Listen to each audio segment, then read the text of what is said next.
que realizan unos pocos individuos excéntricos. En homenaje a esa vida, a esa vitalidad, la comunidad debe aceptar ciertos riesgos, debe admitir una porción de herejía. Debe vivir peligrosamente si es que quiere vivir.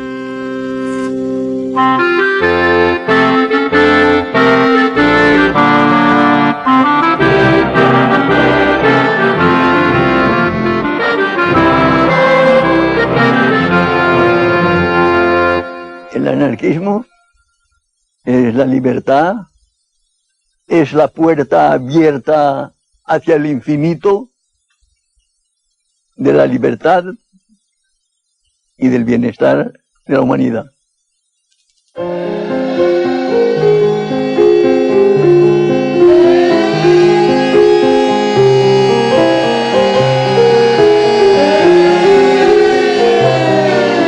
Me desperté con las sirenas de las fábricas y era como si toda Barcelona latiese con un solo corazón. Algo que solo se vive quizá una vez en un siglo. Y si algo puedo decir, que eso marcó mi vida y vivo con esa emoción siempre. La verdadera revolución se inicia el 19 de julio y la inicia el pueblo espontáneamente, defendiéndose contra el ejército. Y es la primera vez y la única vez que el pueblo acaba con el ejército, lo rinde. Hemos podido con el ejército. Este es el grito fantástico de García Oliver el día 20. Hemos podido lo que no se ha podido nunca. Fue una cosa de gran ilusión, de pensar yo de que se había hecho ya la revolución social, no solo en España, yo creo que creí que habíamos triunfado en el mundo entero. Fue espontáneo. El pueblo se encontró dueño de su destino y ejerció su fuerza y llevó a cabo las esperanzas que durante años y años había siempre soñado. Y eso es algo que una oportunidad se acepta, se lleva a cabo y se acabó. La libertad y el universo, mi Dios, mi patria es la libertad, mi bandera la razón, mi camino la verdad, así es como pienso yo.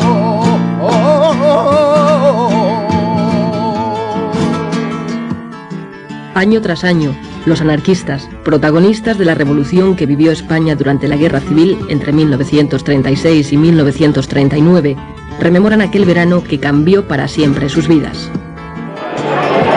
España 36, éramos más jóvenes que ahora. De cuando piensas que un pueblo sin historia no es un pueblo, no es nada, y esto te tira de culos, Hicieron todo lo posible para desprestigiar a la revolución y para borrarla. Hasta hace pocos años no se veía ningún libro que hablase de verdaderamente la revolución. Yo soy albañil y cuando he tenido que construir una casa, he empezado siempre por los fundamentos.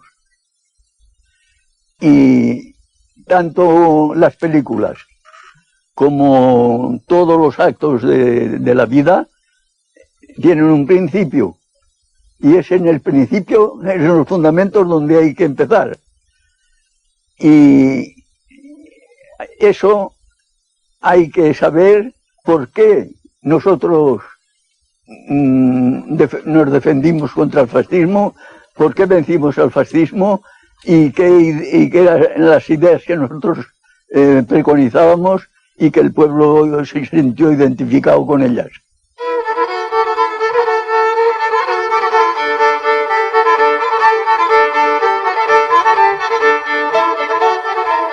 La situación de miseria en la que vive gran parte de la población española en 1930 apenas ha mejorado desde que comenzó la revolución industrial un siglo antes.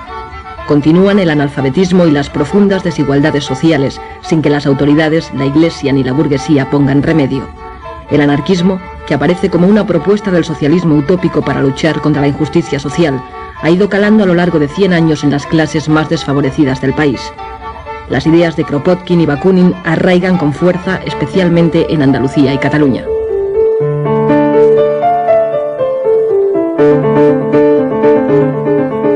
En 1840 nace en Barcelona la primera sociedad obrera y 30 años más tarde la Organización de los Trabajadores Españoles es ya un ejemplo para el resto de Europa.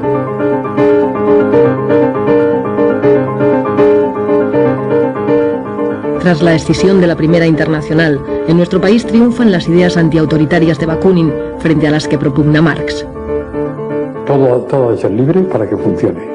Esa es la gran disyuntiva que hubo entre Marx y Bakunin. Marx era autoritario y Bakunin no. En el sur de España, Fermín Salvochea es una de las figuras más influyentes del anarquismo andaluz. Allí el pueblo está enfrentado a una burguesía propietaria de grandes latifundios improductivos. En virtud de unos cuantos caciques, que son los que manipulaban la política, y los explotadores de grandes extensiones de tierra. Y al trabajador, pues, nos tenían 3 meses, por ejemplo, de trabajo activo. El resto, pues, era casi... no trabajaba, lo que trabajaban muy poco, y vivían muy mal.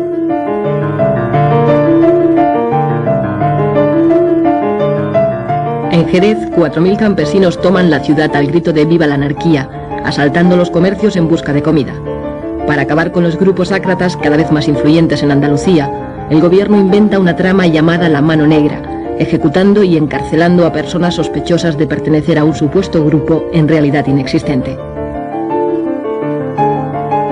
Uno de los procesados es Sánchez Rosa, autor de la Gramática, la Aritmética y el Abogado del Obrero, libros que ponen en manos del trabajador los medios para defenderse en las luchas sociales. El enfrentamiento entre patronos y obreros deriva en sangrientos atentados cometidos por anarquistas que actúan de forma individual.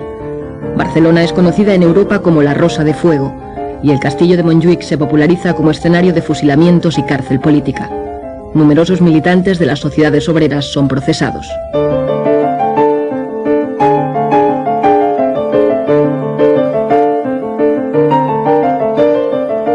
Se ha dado una imagen del anarquismo, de siempre la pistola, siempre... No, señor. Hubo que emplear la pistola también, pero principalmente se basó en la concienciación de la gente a través de la labor cultural, para crear lo que deseamos como un mundo nuevo. Para los anarquistas, es el pueblo el que ha de adquirir una conciencia revolucionaria, conociendo primero la realidad para poder cambiarla.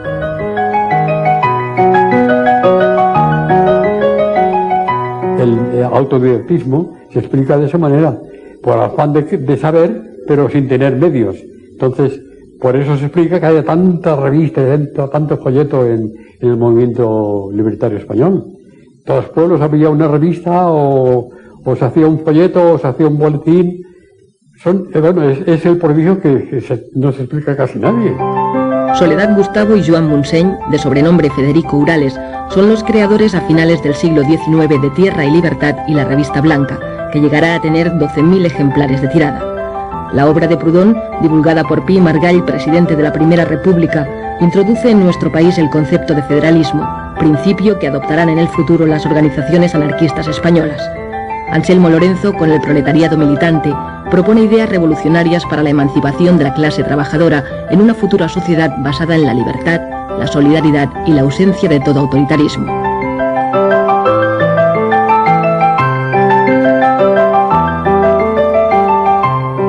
Porque el anarquismo no es una teoría, no es solamente una filosofía, no es solamente un programa de vida, sino una forma de vivir. Una forma de vivir.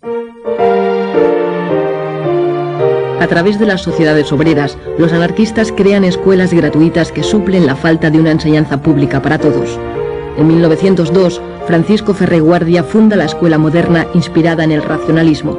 Basa su enseñanza en el respeto físico, intelectual y moral del niño. Francisco Ferrer Guardia reacciona contra el oscurantismo de la enseñanza de los curas y de los frailes. Siendo cartesiano, pues como era Ferrer Guardia, y siendo libertario, quiso hacer de su escuela una forja de enseñanza, sobre todo dirigida a la razón, sobre todo dirigida a la lógica. Entonces, a partir de ahí, pues, se cargaba al capitalismo y a toda la política y a todo el poder, etcétera, etcétera, ¿no? No pararon hasta que mataron a Francisco Ferrer, acusándole de actos que no había ni siquiera realizado. La cosa por la cual se le acusó y en nombre del cual se fusiló, que fue la insurrección de 1909 en Barcelona, de los soldados de no querer embarcarse al África, donde se les estaban matando, asesinando por el capricho de los cuantos militares, incluido el rey, eso Ferrer ni estaba ni participó.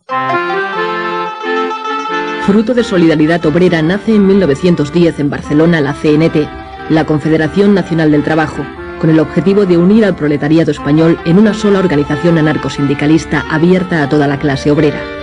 Contraria a los partidos políticos, utiliza la huelga, el sabotaje y el boicot como instrumentos de lucha. En 2 décadas la CNT se convertirá en la organización obrera más importante del país y en el movimiento sindicalista más activo y eficaz de la Europa moderna.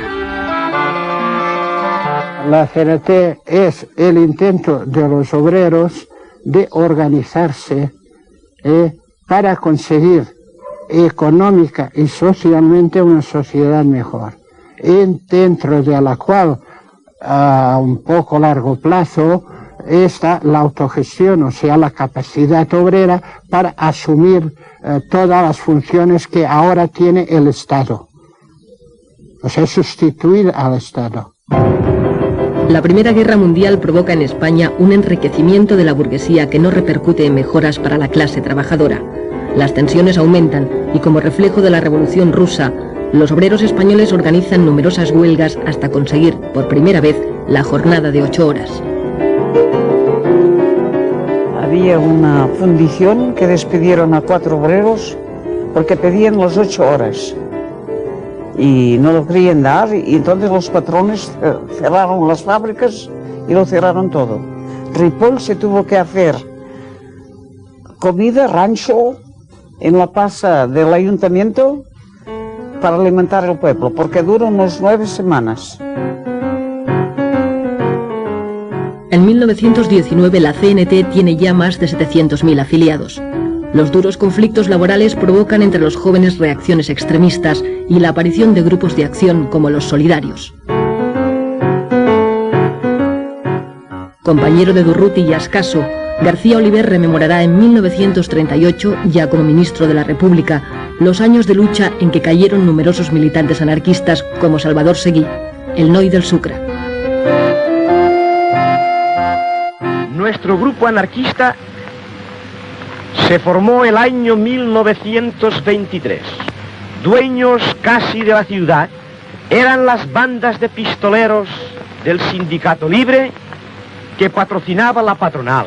Las hordas policíacas coadyuvaban a la obra de destrucción de nuestras organizaciones y de nuestros hombres. Nos unimos y formamos un grupo anarquista, un grupo de acción para luchar contra los pistoleros, contra la patronal y contra el gobierno. Conseguimos nuestro objetivo. Les vencimos. En 1923, con la dictadura de Primo de Rivera, la CNT es declarada ilegal y muchos anarquistas se exilian, como Ascaso y Durruti, que continúan su labor revolucionaria en América. Empecé haciendo carrera por atajo y vereda muestrita para mí. Y decía mi vecino que llevaba mal camino, apartado del redil.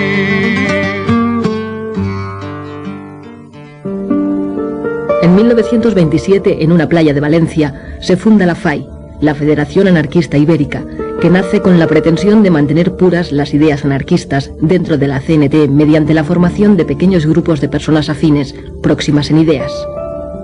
Para pertenecer a la FAI, por ejemplo, sin ser retranscrita se tenía que no haber hecho el servicio militar, no haberse casado por la Iglesia, llevar sus hijos el que podía, porque a la escuela racionalista se pagaba, no tener vicios ostensibles. Todo eso era imprescindible. Entonces había una selección natural que hacía una organización muy fuerte, pero sin sectarismo, por coacción moral.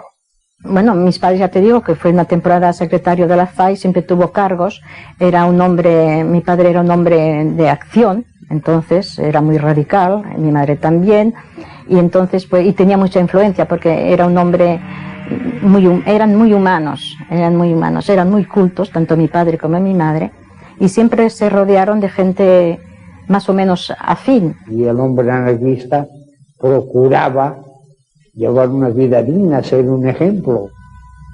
Durante la dictadura, los anarquistas continúan su actividad de manera clandestina.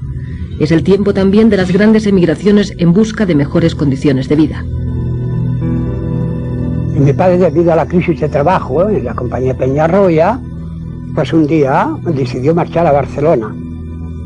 Pero nosotros nos quedamos allá en espera que el hombre ganase algún dinerillo y pudiéramos coger los billetes correspondientes. Tardó un año en lograr ese dinero. El caso es que encontró a un compadre en Barcelona y le dijo: hombre, puedes venir a trabajar al metro.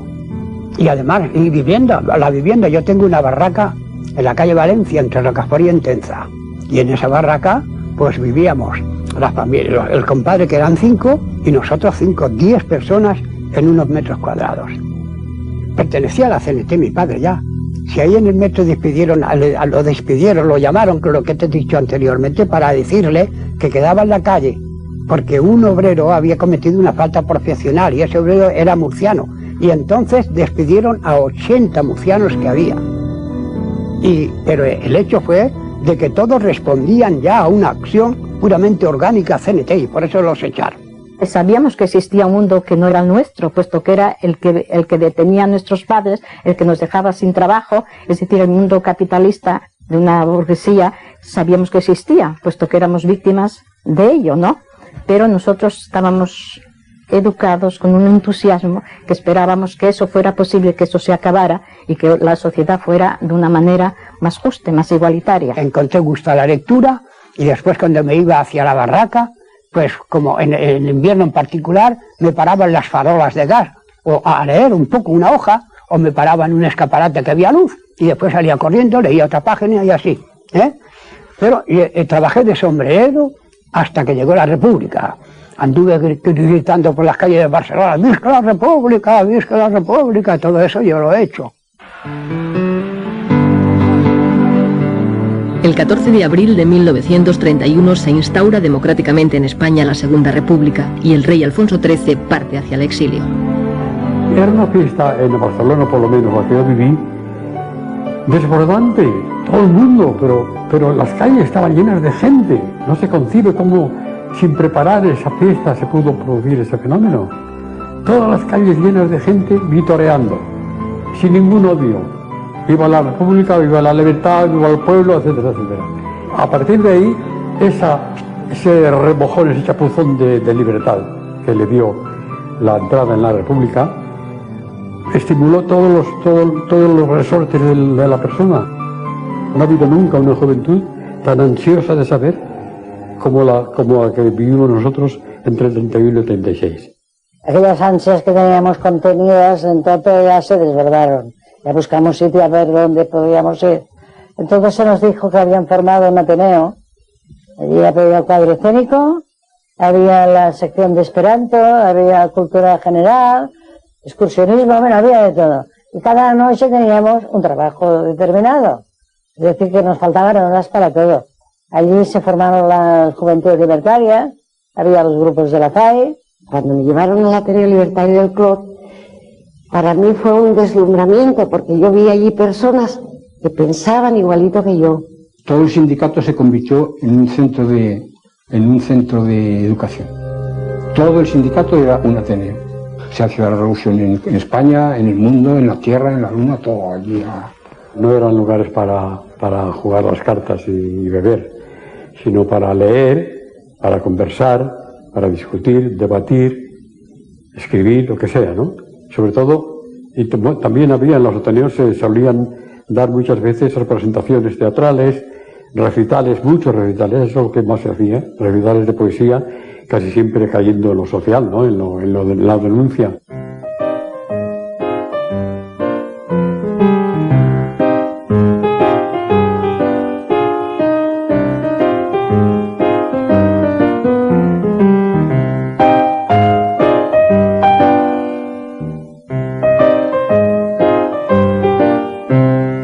Fue un gran éxito todas las publicaciones anarquistas de España. Llegamos a tener estrictamente del anarquismo más de 70 publicaciones. Cuando se reunían tres anarquistas, coño, se hacía un periódico. Que si El Cantero, que si La Voz de la Tierra. Entonces se inauguraron las paradas en la Rambla, que no se había hecho, que fue un éxito, yo me acuerdo, un entusiasmo. No teníamos manos para vender. No teníamos manos, todo, el aborto legal, las 12 pruebas de la inexistencia de Dios, dinamita cerebral, voceando todos los periódicos y así de gente comprando, porque no nos habían dejado hasta entonces hacerlo. Debía tener 10 años, toda Barcelona voceando Tierra y Libertad. Tierra y Libertad, órgano de la Federación Anarquista Ibérica. Pues eso, fue un núcleo de reunión formidable, donde sobre todo la de prensa, de la gente exponía así sus ideas, y fue un centro de conexión de mucha gente, Tierra y Libertad. Se estaba haciendo una revolución mental extraordinaria. Tierra y Libertad pasó de unos 4.000 ejemplares cuando la cogió mi padre a 20.000 en 1934 y 35. La novela ideal, creada por la familia Urales, padres de Federica Montseny, pretende divulgar las ideas éticas del anarquismo mediante una escritura fácil. La novela ideal hacía una gran labor en la juventud, ¿sabes? Había temas muy interesantes y religiosos también, sobre todo porque la religión en la época en España había tenido siempre mucho dominio, pues también se buscaban temas en ese sentido, para combatir la religión. Fundada en Alcoy en 1923, Generación Consciente inicia a sus lectores en la sexualidad y la salud. Años más tarde, con el nombre de Estudios, alcanzará los 70.000 ejemplares de tirada. Y esa revista, habían muchas veces artículos que hablaban de estas cosas. Y claro, eso pues a mí pues, me iba llenando, ¿no? A mí me iba... Cuando hay algo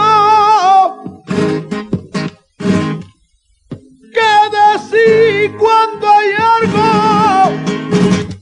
que decir, no se puede uno callar, porque callaré morir.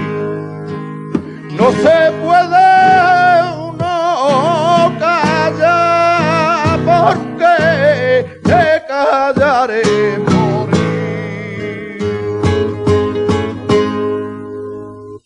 Incluso tú describías y decías, quisiera saber esto o lo otro. Pues te decían, pues sí, pues hay este método, y contestaban por la revista, revista Estudios. Y luego había, la Pentalfa era más bien sobre los nudistas. No sé por qué pasa que las grandes fábricas de la siderometalurgia, pues la gente se da el alcohol, se suda mucho y se da el alcohol. Por contra, habían unos cuantos que se veía enseguida, se distinguían de los demás, que no fumaban, que no bebían, que leían, que hablaban, que comentaban. Y entonces yo, sin querer queriendo, me fui juntando con estos, que eran anarquistas y naturistas, desnudistas, etcétera, etcétera, y muy dados a la cultura. Para nosotros el amor libre era simplemente que una pareja estuviera de acuerdo en convivir por afinidad, unirse libremente sin firmar papeles, sin hacer contratos. Bueno, y cuando hubiera disensión, de mutuo acuerdo, separarse y quedando amigos, ¿no? Sin pleitos y sin nada. A mí me parece que fue una cosa completamente revolucionaria, porque salir la mujer de poder tener un compañero sin pasar por la iglesia, sin bautizar el hijo, sin todo eso, entonces la mentalidad de las mujeres entonces era una cosa terrible cerrada. Enseguida era una cualquiera. Los anarquistas quieren cambiar la sociedad tradicional por medio de una intensa labor cultural e ideológica, y para ello crean nuevas organizaciones que tratan de propagar la idea entre los jóvenes. Nacen las Juventudes Libertarias, que más tarde se unirán en una federación ibérica de la que Fidel Miró será su secretario general. El lema era cultura y propaganda. Repartir propaganda y procurar que entrara gente, no le pedíamos a nadie antecedentes ni qué ideas. Ese de los puntos libertarios entra. El día que te canses te largas. Cuando los muchachos me llevaron a las Juventudes Libertarias me integré al grupo de Sol y Vida. Era un grupo excursionista que nada más el resto de la semana vivíamos esperando el sábado.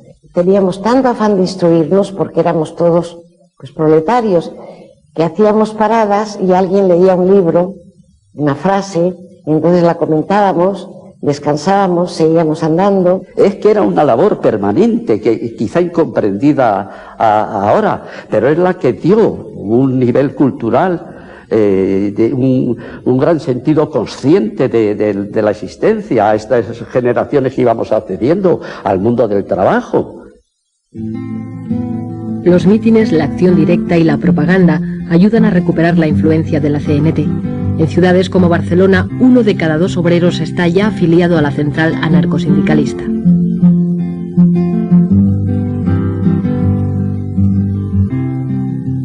Yo hacía muchas horas. Lo mismo hacía 10 que hacía 12 que hacía 20, lo que el patrón me ordenaba. Y un día me presenté al secretario de la CNT y así de una forma tan ingenua le digo, yo puedo pertenecer a la CNT. Y me dice, pues claro, tú eres un trabajador. Y el hombre me hizo muchas reflexiones y una de las cosas que siempre retuve mucho, me dijo que fuese honrado y que cumpliera en el trabajo. Y que tenía derecho a hacer las 8 horas. Fui secretario de la Federación Local y Comarcal y los que no tenían miedo, pues, que venían a la organización y sentían cierta confianza en nosotros, porque éramos los que dábamos un poco la cara. Los problemas más duros de los campesinos y de los pueblos los han resuelto los grupos ácratas que había en todos los pueblecitos. Y teníamos pues un fervor en el hogar, en la fábrica, en el sindicato, en la calle, en la plaza, y claro. Y en Borriana pues se hizo un mitin que fue el del pueblo, fue la Montseny y fui yo. Y claro, y allí pues hablamos todos. Yo hablé antes que la Montseny, ¿no? Y hablé, y ella pues cuando terminé yo y esto, dice, tú vales mucho para el campesino. Eso dijo. Y todo ello me acuerdo. Lo más chocante es que allí estaba la plaza llena y hablaban y nadie aplaudía. Un silencio. La gente no aplaudía. Pero pensaba en lo que decían. Escuchaba. Solo de cuando en cuando se oye la voz. ¡Viva la CNT! Y encuentras un eco rotundo. ¡Viva la CNT! O ¡viva el comunismo libertario! Y eso inflamaba, se hacía sentir. Vivías intensamente aquellos momentos sin aplaudir, sin esa retórica comunista que aprietan las palmas y palmas. Era más serenidad, era más conciencia.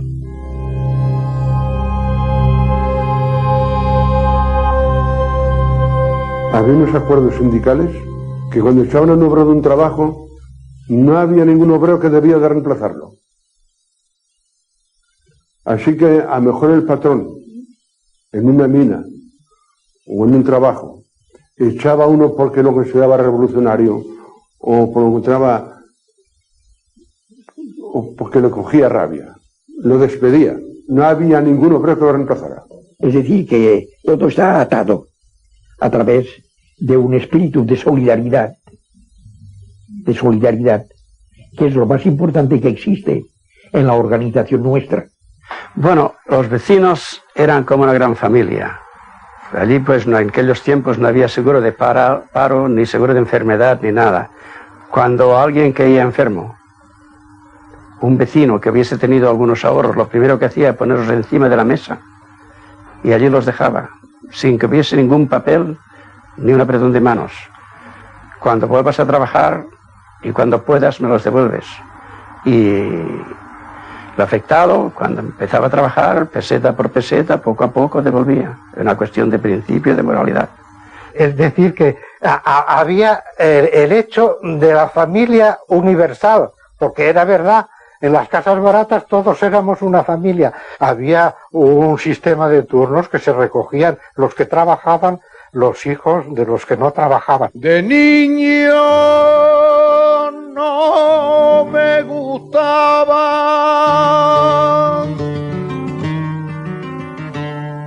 los libros, ni la sotana, ni salir en procesión. Era tan desobediente como el viento de poniente, revoltoso y juguetón.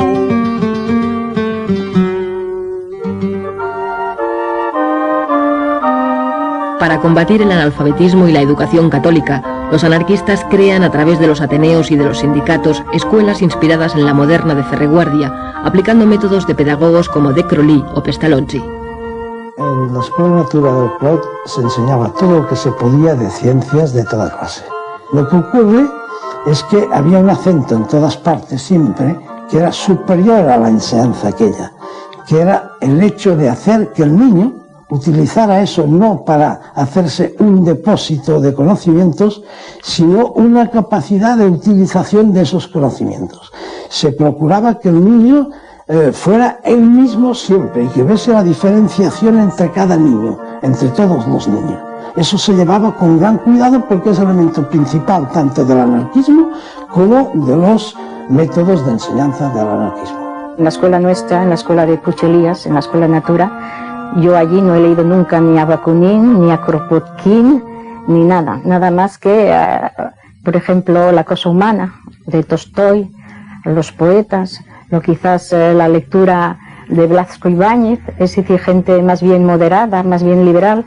No era ninguna cosa, no era una educación revolucionaria, era una educación más o menos pacifista, antimilitarista, humana y culta, pero nada más. Escuela Nueva ya parte de unos principios modernos, de pedagogía moderna, que no hay ni asomo de ideología. Hay en verdad la idea de la libertad por encima de todo y en la base de todo. La emancipación de los trabajadores ha de ser obra de los trabajadores mismos. Si no, no habrá esa emancipación.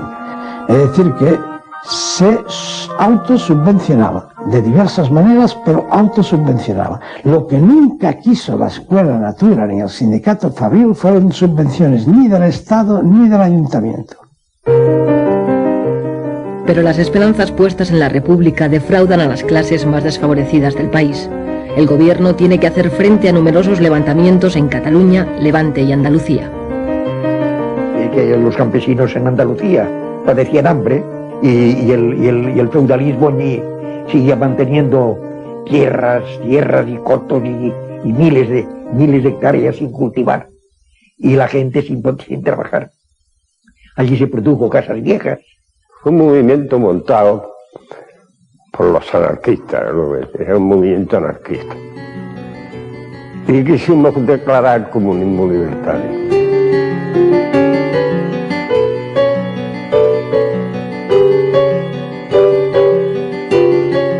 A la familia de Casas Viejas, los asesinaron y además quemaron la casa. Y ese es un pueblo campesino de la provincia de Cádiz.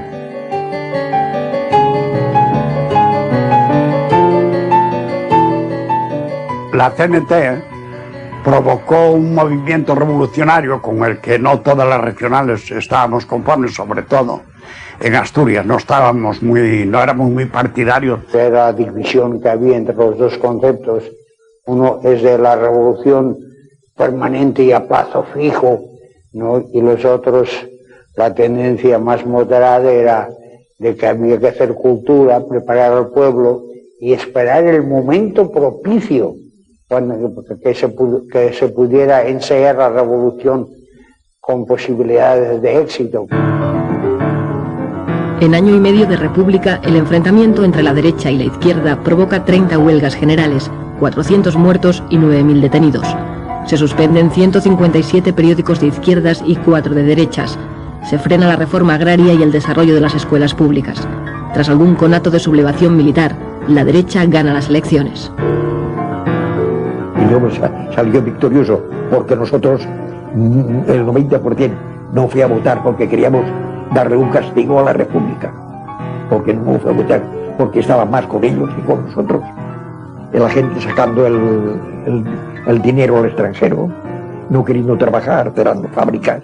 Los sindicatos estaban clausurados continuamente y las cárceles llenas de obreros, de presos gubernativos.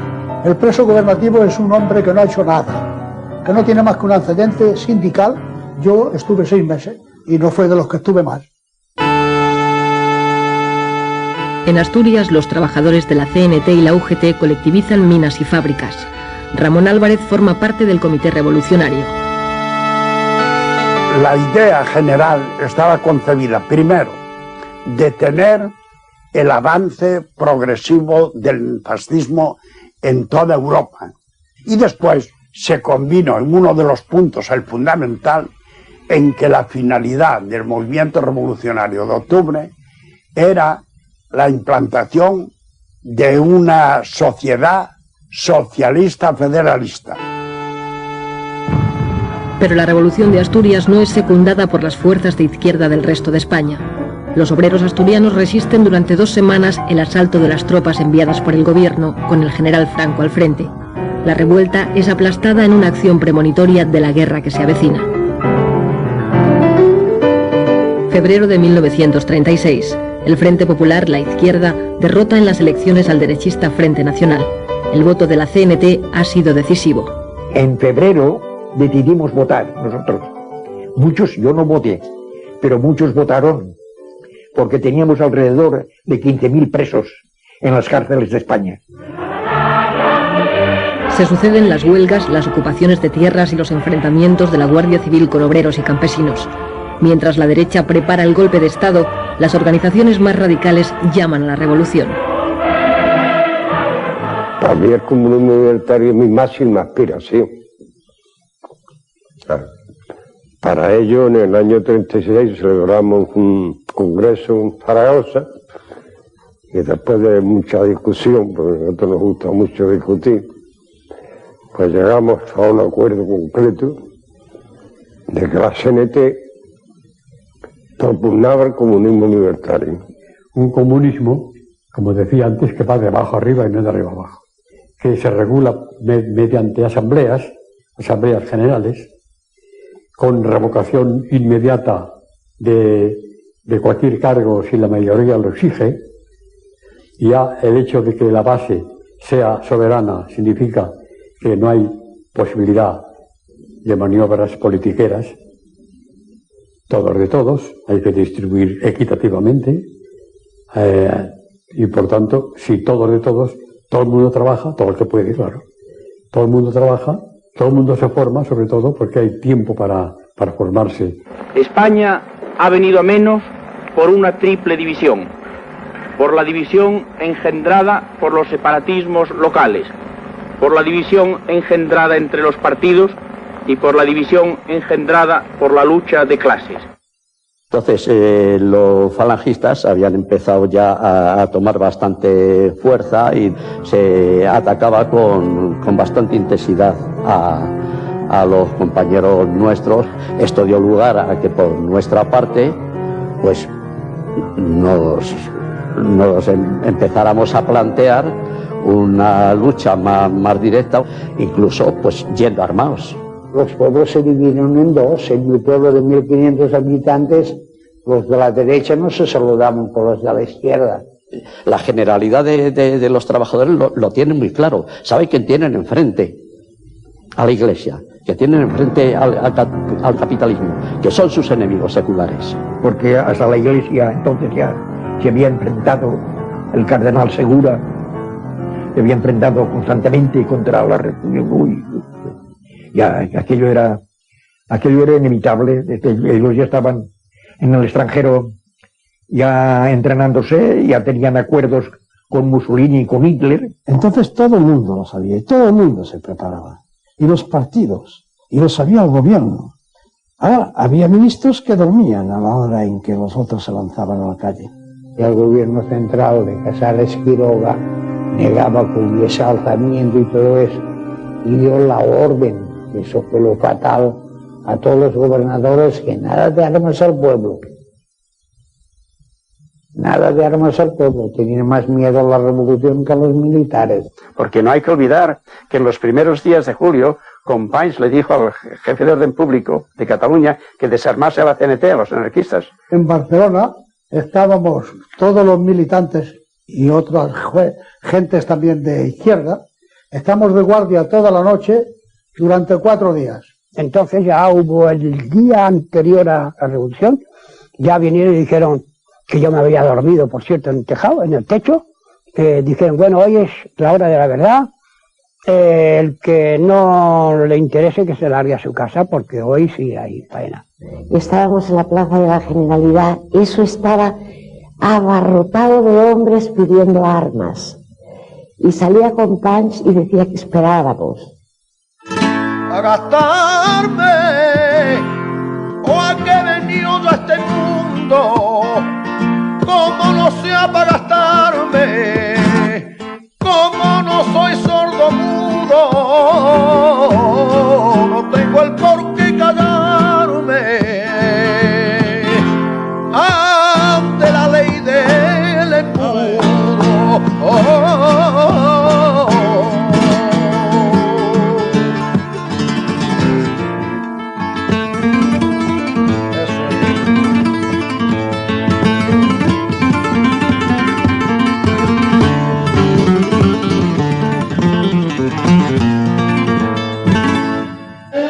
El 19 de julio del 36, los obreros de Barcelona alertan a la población ante la sublevación militar.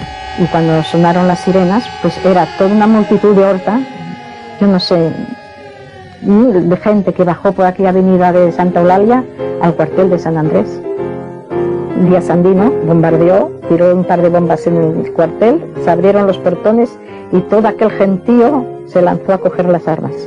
Ya se hacía de día, y entonces bajamos y al llegar a la carretera de Sants ya vemos un coche que decía CNT FAI. Lo paramos, entonces, oye, ¿qué pasa? Bueno, pues es en la Plaza Cataluña donde está el asunto. Pero al llegar a la altura de la Plaza de Toros, por detrás ya viene una compañía con el fusil en posición de tiro y los oficiales con la pistola en la mano. Y entonces salimos por las bocacalles a tirotearles. Pues se armó, claro, un poco el desorden entre las tropas. Lo viví con esa emoción de inconsciencia, pero con una gran emoción. Es decir, que ver aquello, de ver todo aquel pueblo armado, todos aquellos coches que claxonaban CNT, CNT, CNT FAI, ver todos aquellos coches con las banderas al viento, ver todo aquel movimiento con esa de generosidad, de lucha, ver además una cosa que me impactó mucho, ver los soldados, ver los guardias de asalto al lado nuestro. Se nos echa en cara que nos apoderamos de 40.000 fusiles, no sé cuántos cañones, no sé cuántos caballos, porque estábamos allí, es que no había otro, porque hasta los guardias de asalto, que hay fotografías parapetados detrás de un caballo, venían con nosotros, no iban con su unidad, venían con nosotros, Pero en fin, como se pudo, como había tanta gente, parece mentira, como salieron de todas las casas, a millares, la gente, pues se asustaron, los militares se asustaron y se rindieron. Es decir, muy a pesar del gobierno y de todo, el pueblo de Barcelona, guiado por la CNT, derrotó al ejército aquí. Barcelona hizo el cambio y Barcelona impulsó a Madrid que tomase el cuartel de la montaña.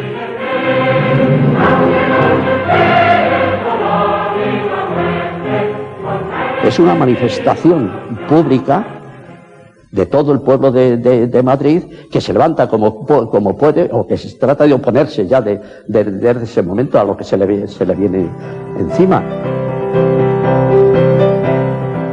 España ha quedado dividida en dos. Ha comenzado una guerra civil de lucha entre clases que durará 3 años. Los rebeldes asesinan allí por donde avanzan a simpatizantes y militantes republicanos y de izquierda. En la España leal a la República, las represalias no se hacen esperar para todo aquel sospechoso de apoyar a los rebeldes. Los tiradores desde los campanarios de las iglesias de ciertos conventos estaban mezclados, los de los clérigos con los militares. Se pusieron a tirar no contra los adversarios que llevaban fusiles, sino contra toda gente que estuviera en la calle. De ahí vino luego la respuesta de la gente quemando los lugares desde los cuales se le había tirado al pueblo desarmado. En esa contienda perdimos mucho personal, perdimos personajes de valor. En el asalto a Tarazanas murió Francisco Escaso al ir a saltar a ponerse más a resguardo contra un tirador de una ventana. Eso era muy frecuente entre nosotros, sobre todo porque estos hombres en la barricada, al mismo tiempo que escribían, como mi padre, en la barricada eran los primeros.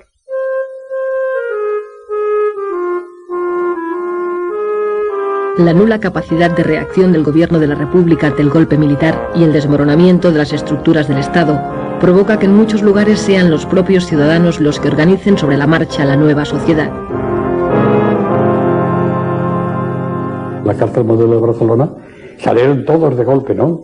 Todos. Fue el primer momento glorioso de la revolución, sacar a todos los presos, ¿no? Y presas, claro. Ya se rompe con toda la cosa del Estado y todo, ya se rompe, ya nosotros, y para nosotros ya no servía gobierno ni servía nada, ¿no? Ya era una cosa del sindicato, ya no aceptábamos órdenes, ni comentarios, ni consejos de nadie, nada más que del sindicato. Hicimos un comité en primer lugar, para reclutar gente para ir a Aragón o donde fuera, y después, en segundo lugar, para evitar que hubieran venganzas personales, ¿no? El 19 de julio, automáticamente, hubo un cambio de sociedad, porque la mayor parte de capitalistas habían marchado, y otros abandonaron, se huyeron, y los obreros se tuvieron que hacer cargo de la administración de los trabajos. Entonces se nombró por la noche, CNT y UGT, hubo una asamblea en la Casa del Pueblo, casino, que pusimos como un casino que iban los ricos, y como que habían desaparecido, pues hubo una reunión allí, y se nombraron los comités de fábrica, consejos de empresa, cada trabajo, el suyo para que continuara, y quedamos que emplearíamos todos los parados que habían, unos pocos a cada fábrica, y así lo hicimos. Y así que es que de parados no había. Los ricos decían que sobraban 500 obreros y los obreros decían que sobraban 5. Y cuando esos 5 desaparecieron, hubo trabajo para todo el mundo. La cosecha no estaba recogida y urgía recoger la cosecha, trillar, hacer todo esto y que se empezara a funcionar.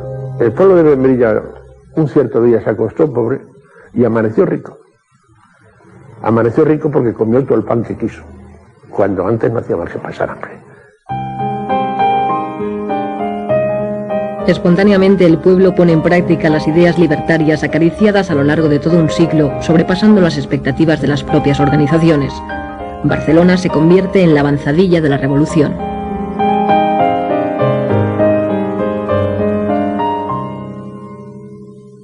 En los primeros días, enseguida entramos en contacto con el sindicato de transporte y empezaron a enseñar a las compañeras a conducir tranvías.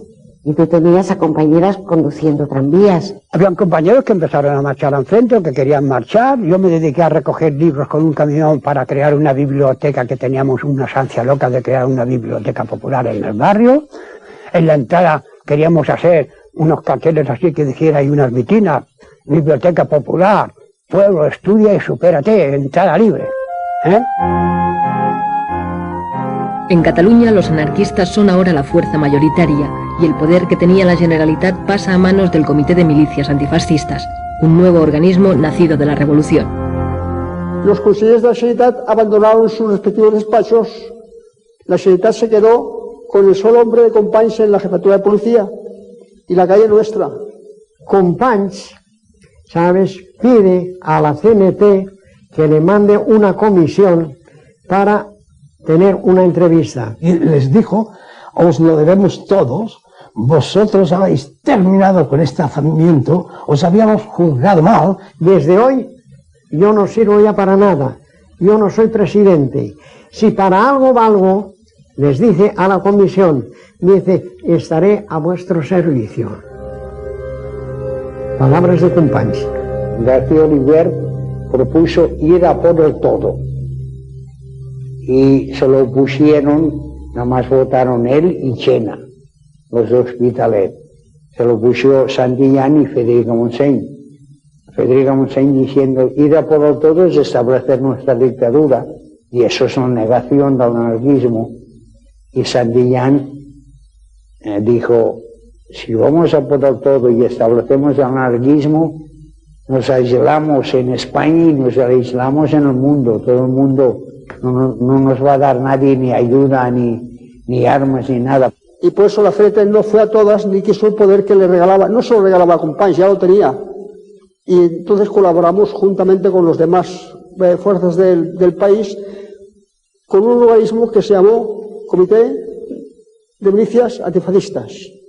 Y entonces la Generalitat dejó de funcionar como tal. Y todo el poder recayó en este comité.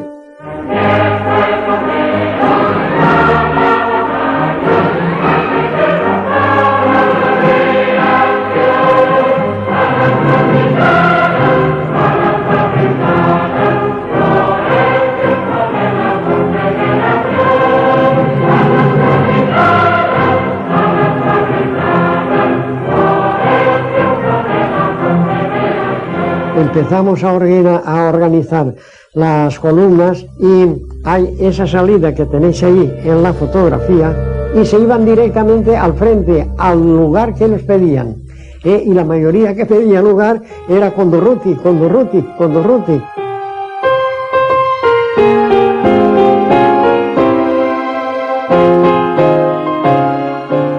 Ante el peligroso avance de los sublevados y el desmantelamiento del ejército, los partidos y los sindicatos organizan milicias de voluntarios obreros y campesinos para defender el país. La columna de los aguiluchos se sugirió con el propósito de que todos los concurrentes fueran del movimiento libertario. La columna de hierro estaba organizada por grupos de 10. Y 10 grupos formaba la cinturia. El jefe de grupo era uno que se nombraba desde esto, dicen, pues tú jefe de grupo. Y luego de los 10 grupos que forman la cinturia, se nombraba un delegado de cinturia.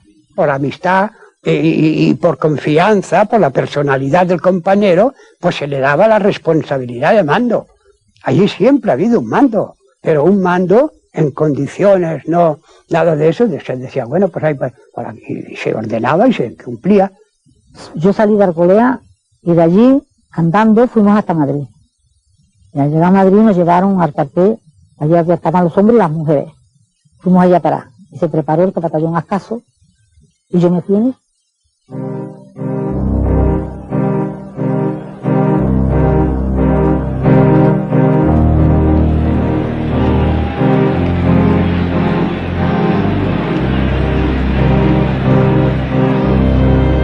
Puedo decir que a medida que nosotros íbamos actuando con la columna de Ruti, nosotros dábamos las manos a los campesinos y a toda aquella gente, transformando la sociedad en autosugestión, en una serie de actividades, colectividades, que sea lo que nosotros habíamos pretendido toda la vida.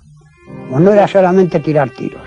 Ahí, a medida que nosotros avanzábamos, pues ellos tenían campo libre para poder formar, darle forma y ética a lo que tenía que ser nuestra sociedad, nuestra futura sociedad.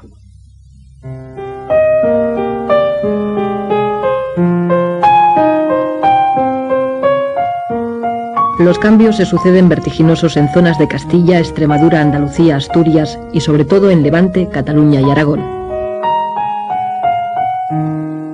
Yo era muy alcahuete.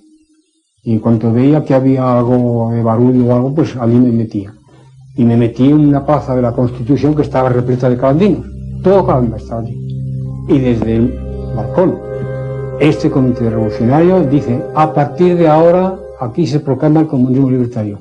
Y fue una multitud entera en la plaza de la Constitución que aplaudió la frase. ¿Y en qué se compone el comunismo libertario? Queda abolido el dinero. Se va a expropiar a todo propietario, izquierdista o de derechas.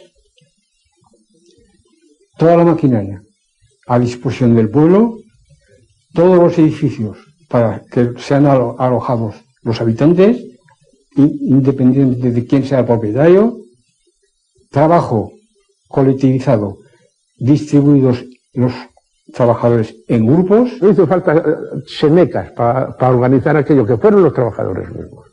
Porque ahí se constituyó primero pues el comité del sindicato, que era el principal, que duda cabe. Desde luego, comité de defensa, comité de agricultura, comité de alimentación, comité de peluqueros. Pues los mismos trabajadores designaban a los delegados que bien más capacitados para que cumplieran la función de llevar la marcha, de distribuir el trabajo, de distribuir todo.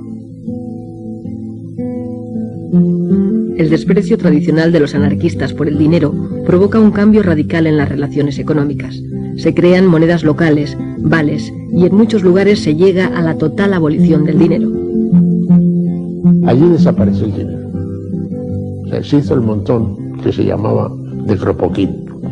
Allí los alimentos se adquirían por vales y por las cartillas de racionamiento que se hicieron. En ese caso, cuando se trata de la toma del montón, pues naturalmente se tiene que tener aquella capacidad y aquella manera de pensar, de que por qué razón vas a coger tú hoy 2 kilos de carne si con uno tienes bastante y mañana puedes ir a buscar otro fresco. O un par de zapatos. Allí se estaba exento de luz, de agua, de escuela, de todo. Allí no había que pagar nada. Y no había egoísmo de nada. Nada, ni uno. Egoísmo no existía. ¿Cómo puede existir si no hay dinero? Cuando no hay dinero no puede haber egoísmo.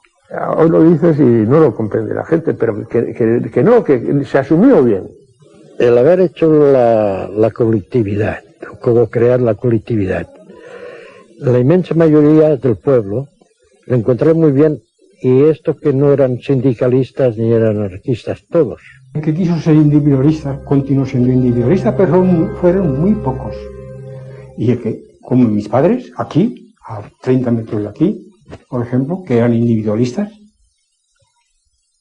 tenían que responder, para tener el derecho que la cartilla les daba, tenían que responder con productos, no había dinero. En aquel año mis padres elevaron 4 cerdos para la matanza. Vino un compañero, por cierto que allí disgusté un poco a mi madre por lo que hice, vino un compañero, yo ya sabía que iban a venir, decide el compañero de que la familia tenía bastante con un cerdo y le requisaron los 3 con los cuales se pagaba el resto de necesidades de todo el año. Trabajábamos a gusto. Y la otra, pues que hay menos gastos en colectivistas que individuales. Porque ahora supongamos, si hay 100 individuos que trabajan en colectividad y 100 que no, los 100 que no necesitan 100 tractores, y los otros necesitan más 10. Destituidas las antiguas autoridades locales, son ahora los trabajadores organizados en la CNT y en menor medida en la UGT los que controlan la administración, poniendo poco a poco en marcha toda la vida pública. El Comité Revolucionario me asignó el cargo de delegado de abastos. Delegado de abastos, pues creo que eso ya se comprende. Nos hicimos cargo de todas las mercancías que teníamos y además un pueblo que no da trigo, pues veníamos a Levante y lo cambiamos por azúcar. Pues teníamos una fábrica de azúcar, pues había una cosecha ya. Y de allí nos llevábamos chocolate y cosas así, intercambios. Ya con el carbón ya se traían mercancías de calzado, de vestidos, de todo eso para el pueblo, y ya se traían de afuera. Se nombraba cada pueblo una delegación representativa de cada pueblo, y allí se construyó en Benicarló, digamos, la Federación de Colectividades. En Levante, UGT y CNT trabajan de forma conjunta tras la expropiación espontánea de tierras y fábricas. Bajo la organización de la Central Anarcosindicalista, Alcoy se convierte en un ejemplo de autogestión obrera con las industrias colectivizadas en su totalidad. Se crea el CLUEA, el Consejo Levantino Unificado de la Exportación de Agrios, encargado de coordinar directamente desde las colectividades la venta al extranjero. Muy pronto este organismo, nacido de la Revolución, topará con las reticencias del gobierno central, que comienza a apoyar a las cooperativas comunistas. Y en el extranjero ya teníamos, en París, en Bruselas, en Holanda, en fin, todas esas cosas. Todo aquello funcionó perfectamente y cada vez mejor, cada vez mejor.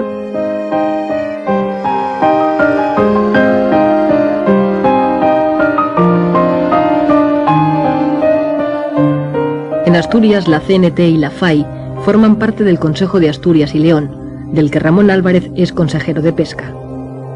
Los obreros eran los administradores de las industrias. Nosotros seguimos sin hacer colectividades de una manera anunciada, pues de una manera soterrada. Caspe es la sede del Consejo de Aragón, el primer organismo de gobierno anarquista de la Revolución Española. 8 consejeros coordinan la labor de las colectividades de la región.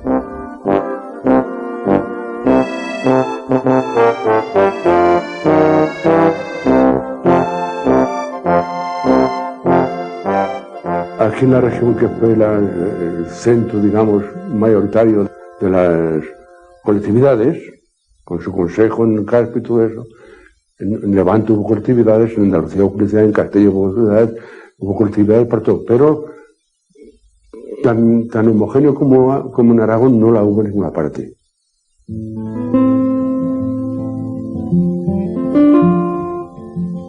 La revolución social que vive la España rural consigue el apoyo mayoritario de los campesinos. Son 3 millones de españoles viviendo bajo los principios del comunismo libertario.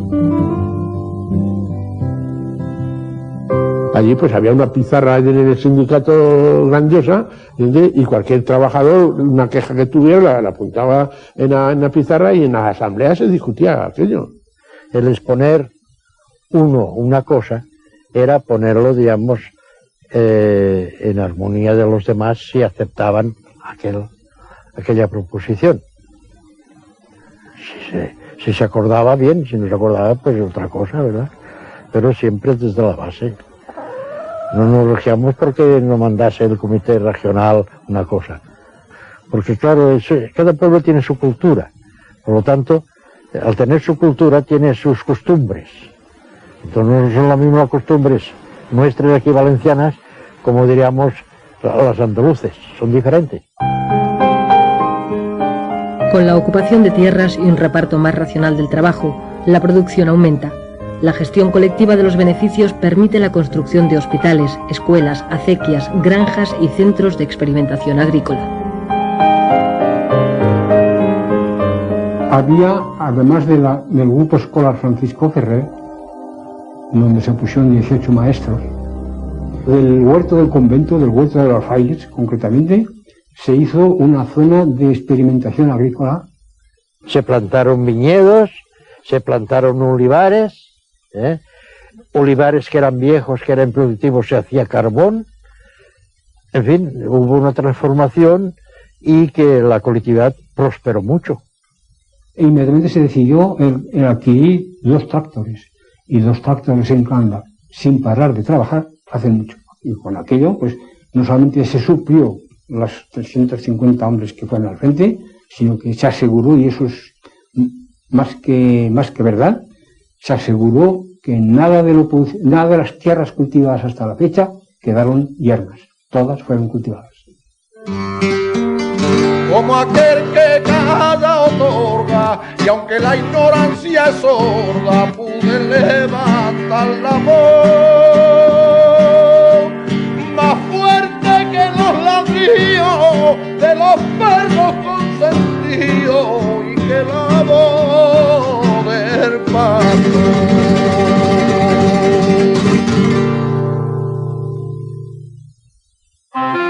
La revolución que vive España no pasa desapercibida al visitante. George Orwell, que ha venido a luchar como voluntario en una columna del POUM, describe sus impresiones al llegar a Barcelona. Era la primera vez que me encontraba en una ciudad en la que mandaba la clase obrera. Los anarquistas ejercían virtualmente el control de Cataluña y la revolución se encontraba en plena marcha. Las actitudes de tipo servil habían desaparecido. Nadie decía señor o don, y ni siquiera usted. Todo el mundo se trataba de compañero y de tú, y decía salud en lugar de buenos días.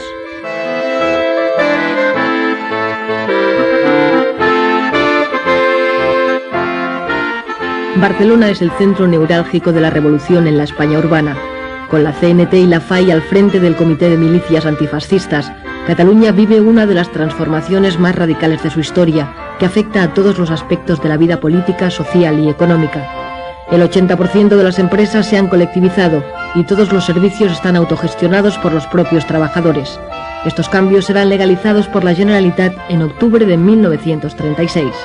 No hubo problema alguno en quién iba a dirigir, quién había de ser el dirigido, ni nada de eso, porque ya formados sindicalmente en la CNT, ya había unos valores establecidos, unas personas que habían demostrado responsabilidad y buen hacer.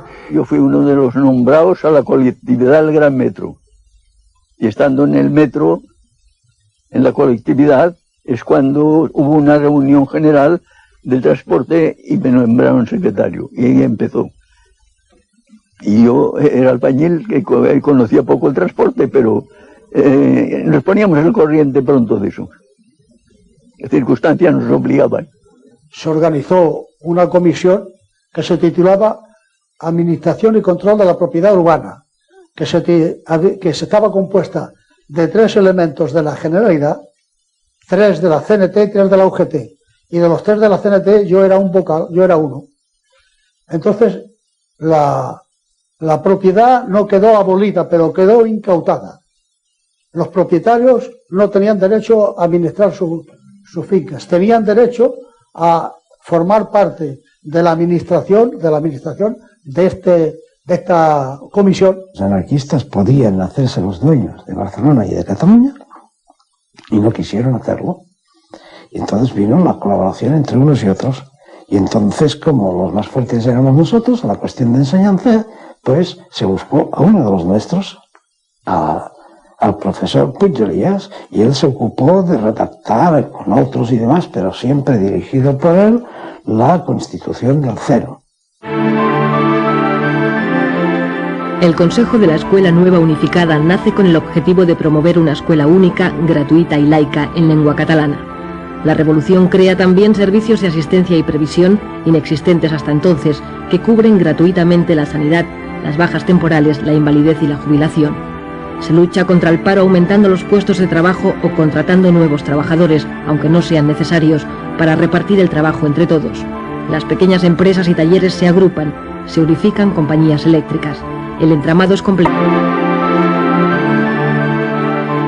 Nos sentíamos involucrados y luego, claro, nos daba un protagonismo y una responsabilidad que asumimos, diría yo, muy a gusto.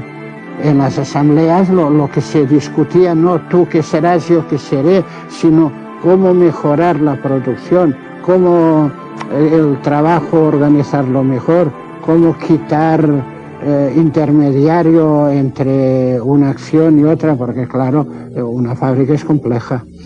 Tienes que ser consciente de que trabajas para ti, entonces, que no mantienes a ningún patrón, aún trabajas con más anhelo. Elizalde, Ford, General Motors, Cross, Pirelli o Can Girona. Los trabajadores reconvierten de manera asombrosa en solo 7 semanas empresas civiles en fábricas de armas. Esta transformación permitirá la supervivencia del ejército republicano. Cada militante se consideraba defensor como un Don Quijote de esa utopía, de esa forma de operar, de esa forma de conducirse éticamente en la sociedad sin necesidad de que viniese el gendarme de turno. O sea, la autogestión yo creo que es la asignatura pendiente aún ahora, porque aquí en un momento se demostró que, mira, hay el más ilustrado y el menos, hay el memo y el listillo, pero todos tienen algo, todo ser humano tiene algo a aportar. Casi todo el mundo dice que es una utopía, ¿no? Es la única cosa que podría salvar el mundo, la anarquía. Es lo más bonito que hay. Cada cual, trabajar todo el mundo, ni amos ni patrones. Y cada cual hacer lo que tiene en su cabeza. Es que todo el mundo tiene algo adentro. Poco a poco, la realidad de la guerra obliga a los anarquistas a colaborar en las tareas de gobierno. Cuando cesó el Comité de Militares Antifascistas, que duró 2 meses, el periodo revolucionario en Cataluña duró 2 meses, de julio a septiembre. Hubo un nuevo gabinete, se nombraron consellers y era Sanitat la que vuelve otra vez a coger el poder con sus consejeros. 4 anarquistas entran también como ministros en el gobierno de la República. Entre ellos, Joan García Oliver y Federica Montseny, que se convierte muy a pesar suyo en la primera mujer que accede a un ministerio en Europa. Estaba ella en contra de esto y en contradicción con ella misma, y te aseguro que le costó. Y cuando yo veía que además luego los compañeros la criticaban, yo me ponía desesperada. En Cataluña, por ejemplo, las juventudes fueron los primeros que se rebelaron contra la actitud de colaboracionista de la CNT. Y después que hasta cierto punto se creaba una burocracia que no era muy buena. Con la mayoría de hombres en el frente, son las mujeres las que ocupan los puestos de trabajo. Ellas tienen ahora la ocasión de hacer su propia revolución.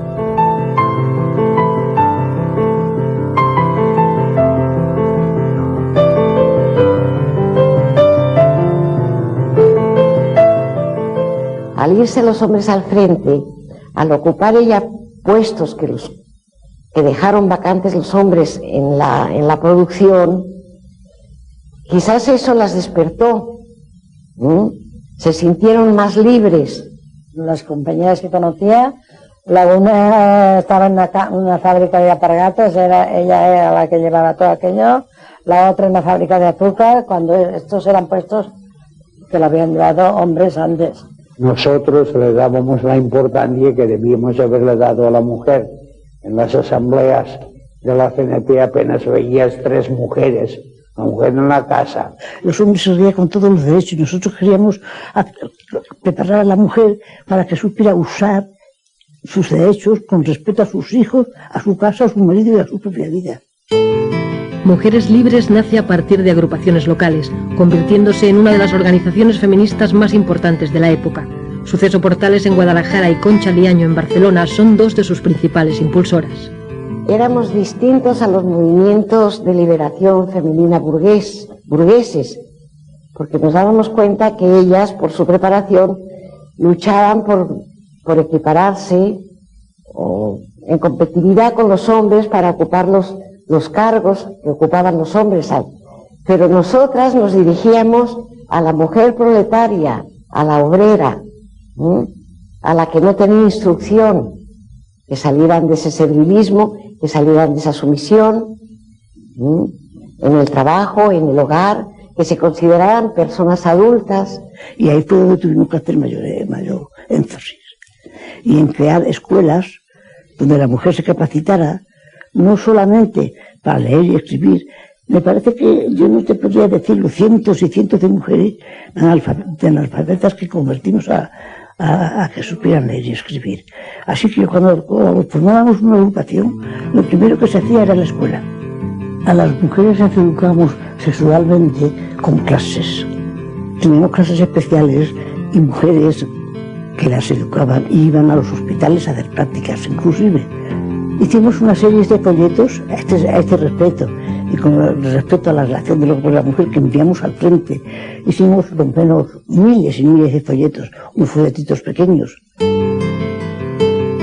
Los anarquistas promueven cambios sociales únicos en Europa. García Oliver, ministro de Justicia, es el primero en dictar en España una ley que iguala los derechos del hombre y la mujer. Federica Montseny, ministra de Sanidad, promulga la ley del aborto, que solo llega a aprobarse en Cataluña.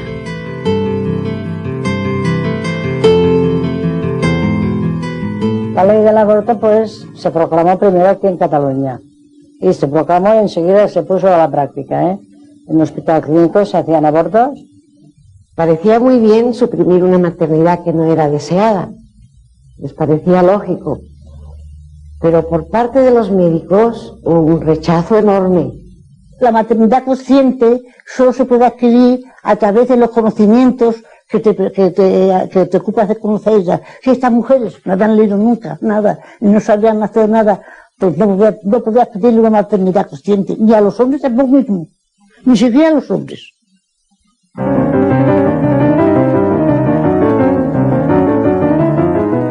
Las ayudas alemana e italiana al bando rebelde y la política de no intervención de las democracias occidentales están provocando la derrota de las fuerzas republicanas.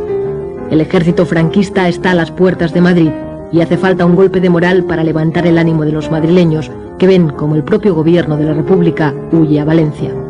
Durruti es en esos momentos el personaje más carismático, el más solicitado.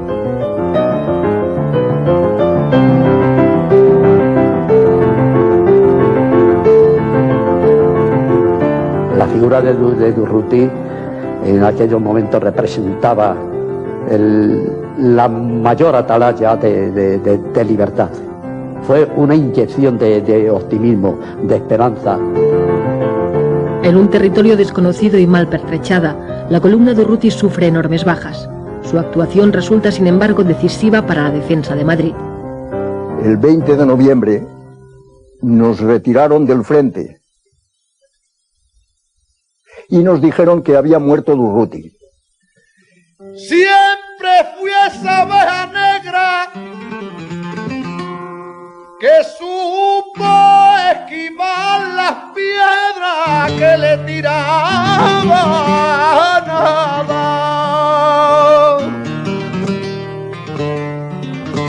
Y entre más pasan los años, más me aparto del rebaño,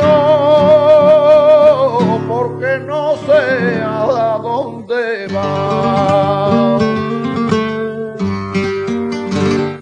No ha habido en la historia un entierro como el de Durruti en Barcelona. No sé si contaron 1,5 millones, que sea, algo inenarrable.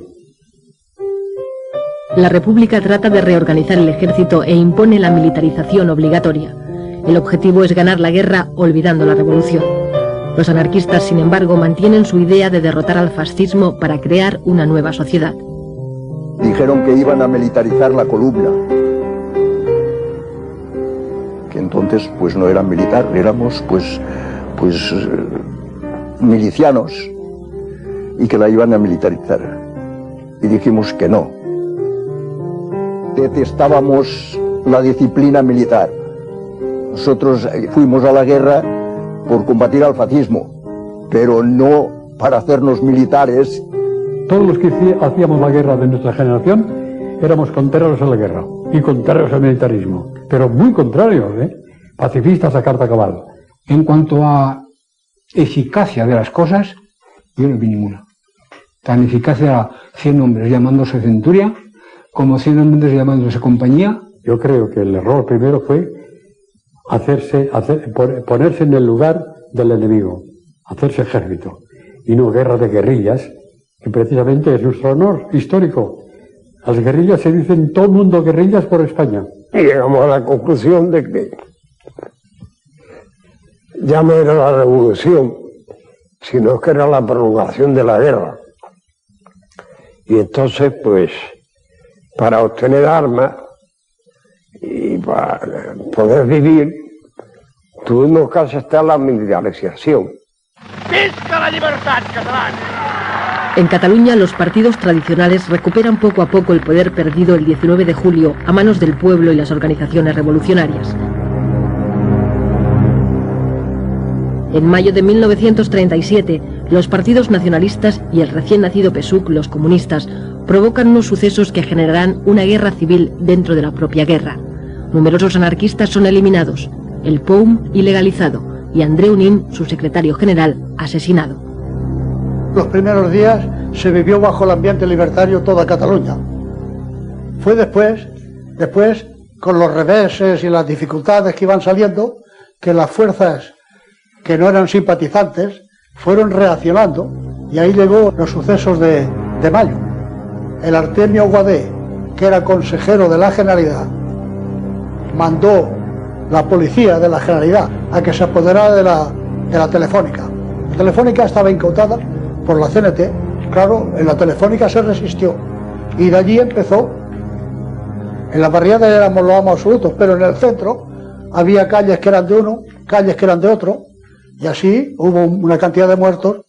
Los comunistas fríamente se propusieron acabar con los líderes nuestros, para dejarnos sin cuadros directivos, y casi que lo lograron. Eso fue horrible. Nos mataban a los compañeros por la espalda, mataron en San Andrés a más de 50 compañeros de las Juventudes Libertarios. Y para localizar, para parar eso, nuestros compañeros, que eran ministros, García Oliver y Federica Montseny, se trasladaron de Valencia a Barcelona pidiendo el alto al fuego, y fueron ellos que se les hizo caso y se paralizó. Hubo una fracción incluso de nuestras columnas que se brindaron para venir aquí y acabar con los comunistas de una vez. Y fuimos nosotros que no, que ya estaba bien de sangre. Fue un error. Allí se perdió la mitad de la guerra en los acontecimientos de mayo. Las cosas habían cambiado radicalmente, había dimitido ya Largo Caballero con los socialistas de izquierda y la separación de la CNT del gobierno, y a partir de los sucesos de mayo pues se sintió en el ánimo de todos y en la sensación de que habíamos perdido mucha fuerza y que la fuerza la había adquiriendo el Partido Comunista, que todas las armas buenas que llegaban de Rusia iban a las fuerzas que ellos comandaban. Solapadamente están empezando a entrar en los intestinos del ejército, a entrar en el comisariado, a entrar en los servicios de información militar, que los ocupan casi en su totalidad.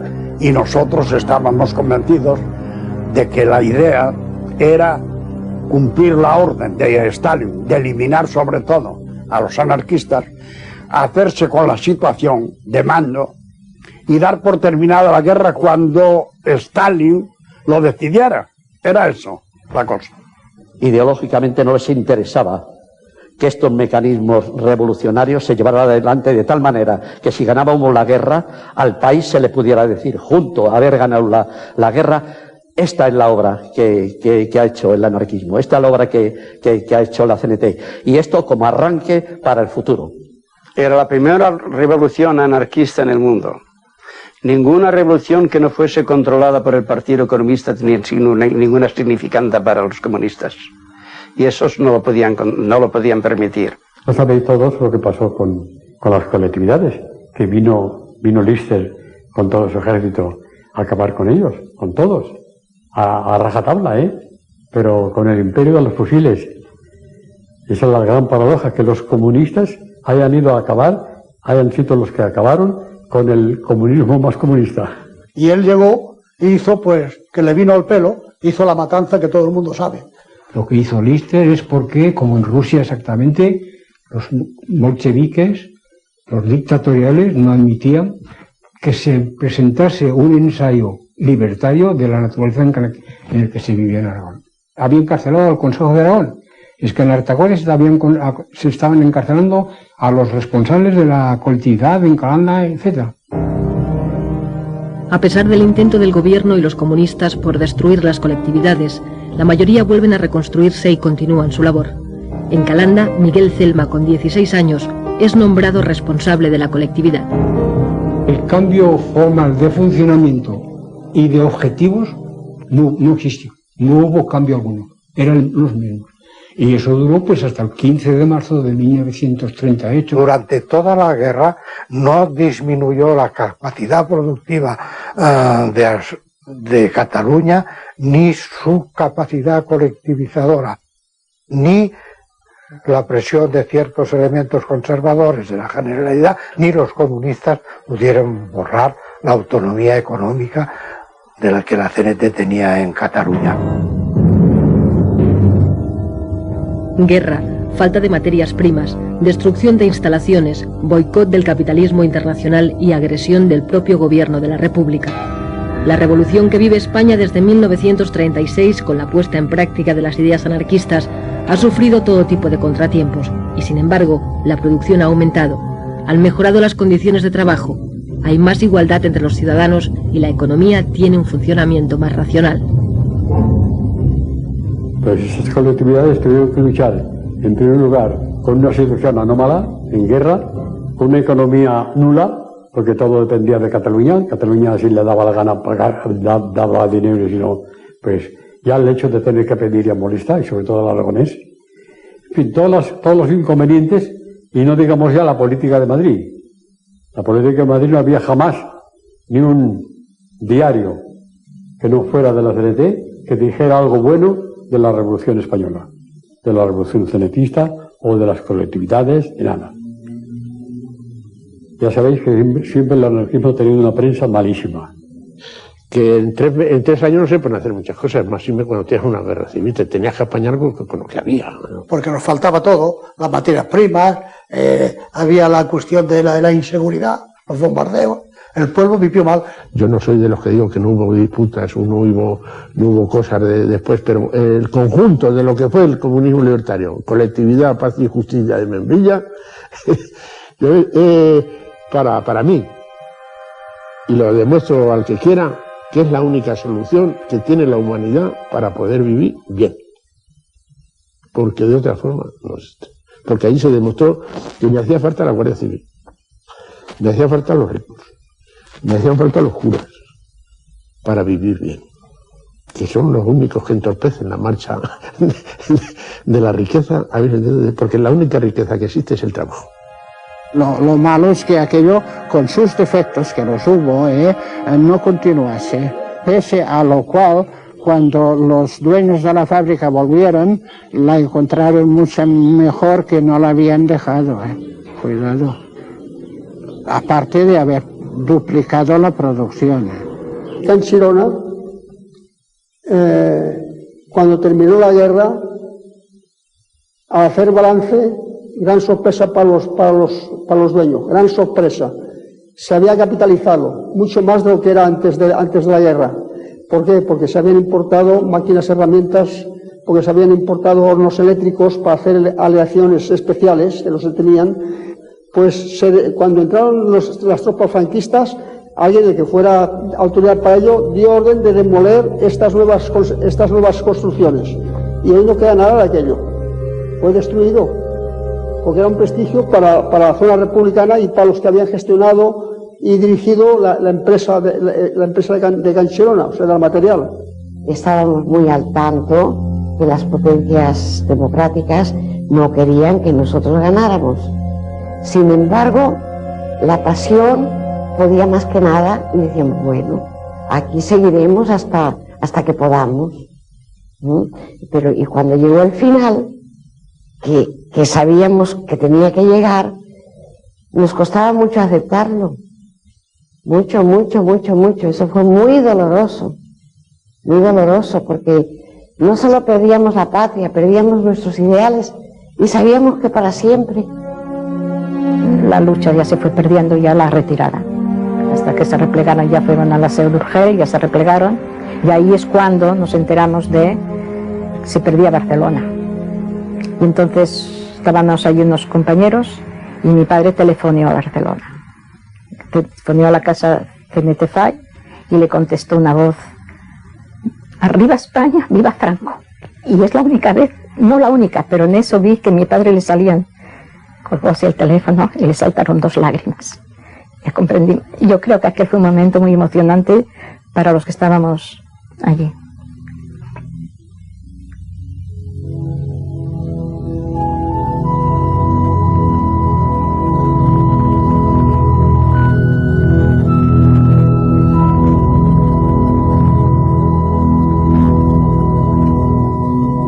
Se subieron los heridos con bonitas ambulancias y los rojos con amor a sus hermanos cuidaban.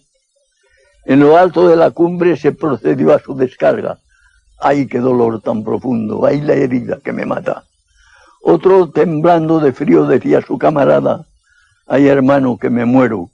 La nieve está muy helada.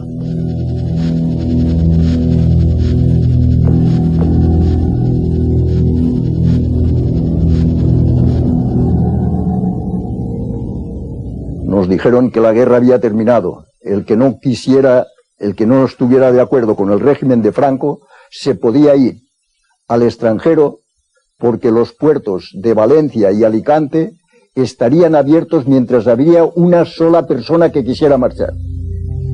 No salió nadie del puerto de Alicante, de Rojos, de la zona republicana, no marchó nadie. Nada más, nos cogieron a todos.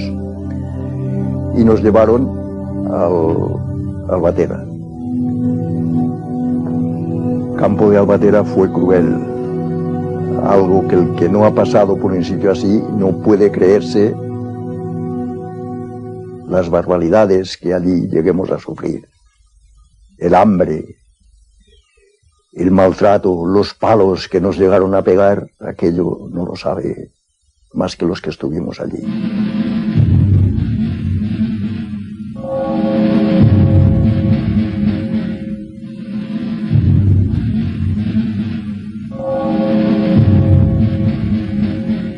A veces yo me pregunto si valió la pena tanto dolor, tanto sacrificio, tanto sufrimiento, pero luego pienso, en realidad nosotros le dimos una lección al mundo. Por más que sea, pudimos dar un ejemplo de que es posible vivir sin gobierno, porque no había gobierno, y marchaban las colectividades, y marchaba todo funcionaba, de mutuo acuerdo. Para mí fue el tiempo que estuve yo extremeso en la colectividad, los más felices de la vida, porque no tenía que preocuparme de nada. ¿Dinero para qué? Porque fueron los años más intensos de mi vida.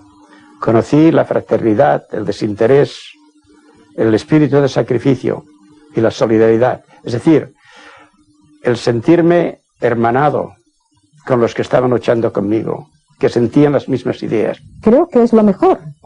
Y que por ello hay que luchar, porque aunque no se llegue, ha de ser, si no una meta, una ilusión, una utopía, lo que sea, lo que puede ser como una poesía, ¿no?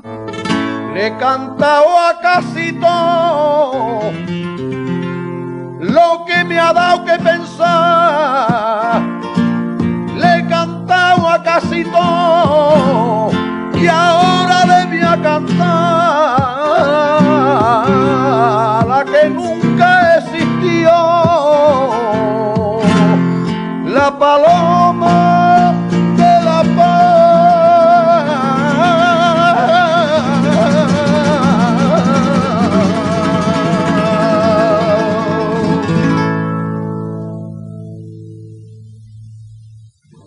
A los osados pertenece el futuro.